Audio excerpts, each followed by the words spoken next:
And this is where the Necropolis crafting system really shines. Oh my god, a whole new crafting mechanic. Can't wait to play this league. Oh my god, I'm so hyped. You'll have noticed that the corpse we collected earlier had a crafting effect on it. In fact, all collected corpses do. If you bury multiple corpses in the cemetery, all adjacent corpses can be exercised at once to create one item. All of the crafting effects on those corpses will apply to that same item. This allows you to have either one or many different crafting projects ongoing in the cemetery. And the fact that we can have multiple items at a time or do a huge one if you want to be very specific is so cool. I can't wait to play with this.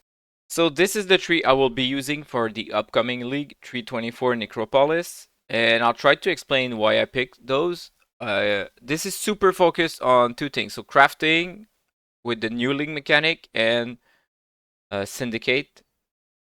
So yeah. So Syndicate is always good because you get the recipes for the whole league, right? So trying to unveil a bunch of items will be a worthwhile investment. Also, it gives a bunch of EXP. So yeah, this is what I'll focus on. And also on Expedition.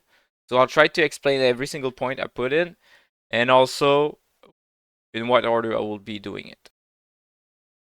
If you didn't check the reveal video, make sure you do, because there's a lot of change to the Atlas passive. There's a lot of change to the game overall. So for example, there's no more sextants. It will all be parts of the scarabs, and that there's a bunch of new scarabs. Yeah, so this is what I will be using. So the main focus, as I said, is on Expedition, the league mechanic, and the Syndicate. The way I will go about it is I will start here on the right one and try to get this. That way we have a good chance of hitting June every once in a while. And then I will not pick Expedition straight up. I will go up there, turn left, and then get all that wheel to get this.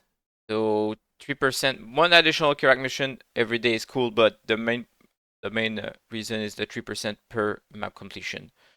Because we will run a lot of map early on and try to get most of our points out, the 3% will come up in handy. And remember, whenever you get a mission with Karak, if you roll it, Karak will reset his inventory. So yeah, it's super good. And I will also grab this. So 5% chance to drop an additional connected map is a good way to progress into your Atlas. And the other thing then will get Shipping the Skies. So again, a 15% chance to get one tier higher. Note that this doesn't work on getting T17. So again, if you didn't check it, I would suggest checking the video about it. But there's a new tier of map which are not the Valdo's map, just straight up T17. Yeah, so and then Shaping the Mountains to get the same pretty much. And then of course it gives us a chance to get a random crafting option, but this will be weird because now they removed the 7th gate, which gave us access to every craft in the game. Now there's all craft are available straight up, so getting a free one will be one free between all the mechanics that exist into the game. So it will be hard to get something we actually want, but still, the other one, as I said, 50% should get one tier higher is pretty good. Okay, next we'll get to this wheel and get all the point for expeditions.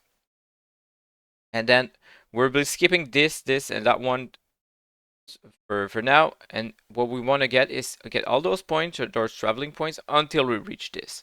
And the reason why we want to rush this is that it gives us 20 passive skill points. So pretty much if you look at this, all that traveling will be refunded once we get here. And then we can focus on the additional content.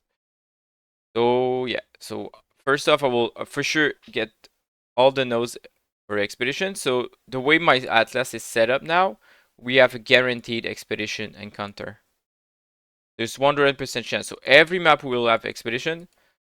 So, but if now that it is finished, so what I'll try to get is get those points as fast as possible. Then we'll move on to the other expedition stuff. So getting this, getting those points. And if you look at here, I pretty much gave more chances to get every single one aside of Gwenan, because Gwenan I don't think is worth anything. I didn't like her before the nerf, and ever since it's been nerfed, it's even worse. So yeah. So at first I will be getting a Tujin and Danik and Rug, but Tujin is only to get some bubblegum currency early on. Once I get enough of like whatever currency I need to buy maps from Kirak and stuff like that, I will actually unspec him, but I will still run him if I see him in the map. The only one I will just straight up skip is Gwenan. If it's a Gwenan expedition, I will just skip it and go on to the next map. Like finish the map and not do the expedition at all. Because I think it's like just wasted time. I don't care about the tokens. I don't care about selling them. So yeah. But later, when I have enough bubblegum currency, I will just unspec out of it and focus on Danik, because of course Danik is the best one. You can always convert his currency into some other stuff. And also he sells logbook. So logbooks are really useful. And Rug to craft with Rug, of course. Yeah, and then I'll complete all the points for expedition. And then once we have that done, I will start focusing on June. And once we have June all filled up, it will be the... I'll just go over June real quick. So those nodes, okay? And the reason why we spec on into June is that it gives a bunch of EXP. Just doing the milling mechanic gives a lot of EXP, but also gives a lot of unveil items. So this, and if you have to remember, unveil modifiers when, well, veil modifier when you unveil them, or a modifier pretty close to a tier 1 or even better sometimes. So you could be picking up items in tier 1 map that are comparable to a item level 84 because of that veiled modifier. So just keep that in mind. That's why I really like running June. Also, it gives us the recipe for the whole game. Yeah, and then we will, as you can see here, completing your maps get 10 intelligence to a random immortal syndicate safe house. So that means that we will every once in a while, like let's say 2, 3, or maybe 4 maps, we will get a syndicate safe house. So we will run them whatever level they are, just to get the EXP. And since like crafting with Rug is so, and also like rerolling with Danik is tied to our character level, this is why we're going for this. Because I don't know if you knew it, but with Rug, if you want to have access to item level 86 items, your character needs to be level 90. So that's why we're going for this.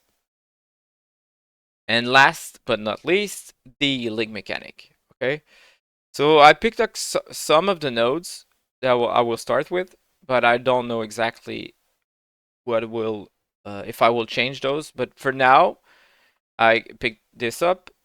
So additional corpse, of course, because I want to craft with this. And yeah, a boon, so it just helps clearing map faster. And an increased chance to have a tier rating crafting. So if you want to craft with it with this link mechanic, I think this is like the most important one. And meta modifier. So if you don't know what they are, you can look into the trailer. It talks about it a bit. So yeah, this is what I'll go for. I didn't touch on any of those just yet because I'm not sure. I don't care. This is like more of the yeah, the modifier from the lantern itself. So I'm not sure at first. It might be hard. I don't know. So I skip those, but maybe I will invest into later down the road.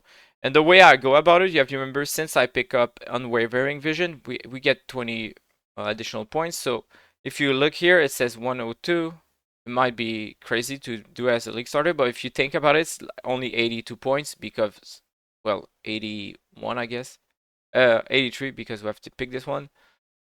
But yeah, it gives us 23 points. So I think this will be achievable within the like first 2 days, of course. But you have to remember that the Atlas like progression has been nerfed because they remove a wandering path. Wandering path doubled all your small nodes, so you had a lot. You could get to 100% chance to drop a connected map. So this is no longer the case, but still, I think we'll be fine. As I said, I picked up the shaping the skies, shaping the mountain, and also shaping the world. So I think we'll do just fine.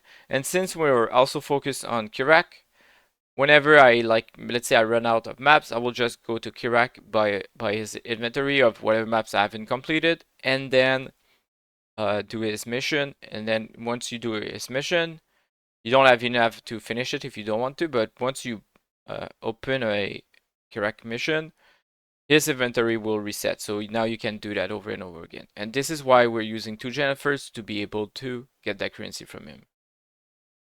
Alright, I'm so hyped about 324. So this is the atlas I will start with, and you have to remember that now we have 3 different atlas. So this will be my first one. I will not touch it, I will not remove the points until I think I get another atlas, and then I will work on another one, and I can always go back to this one. So yeah, I'm super hyped about the league.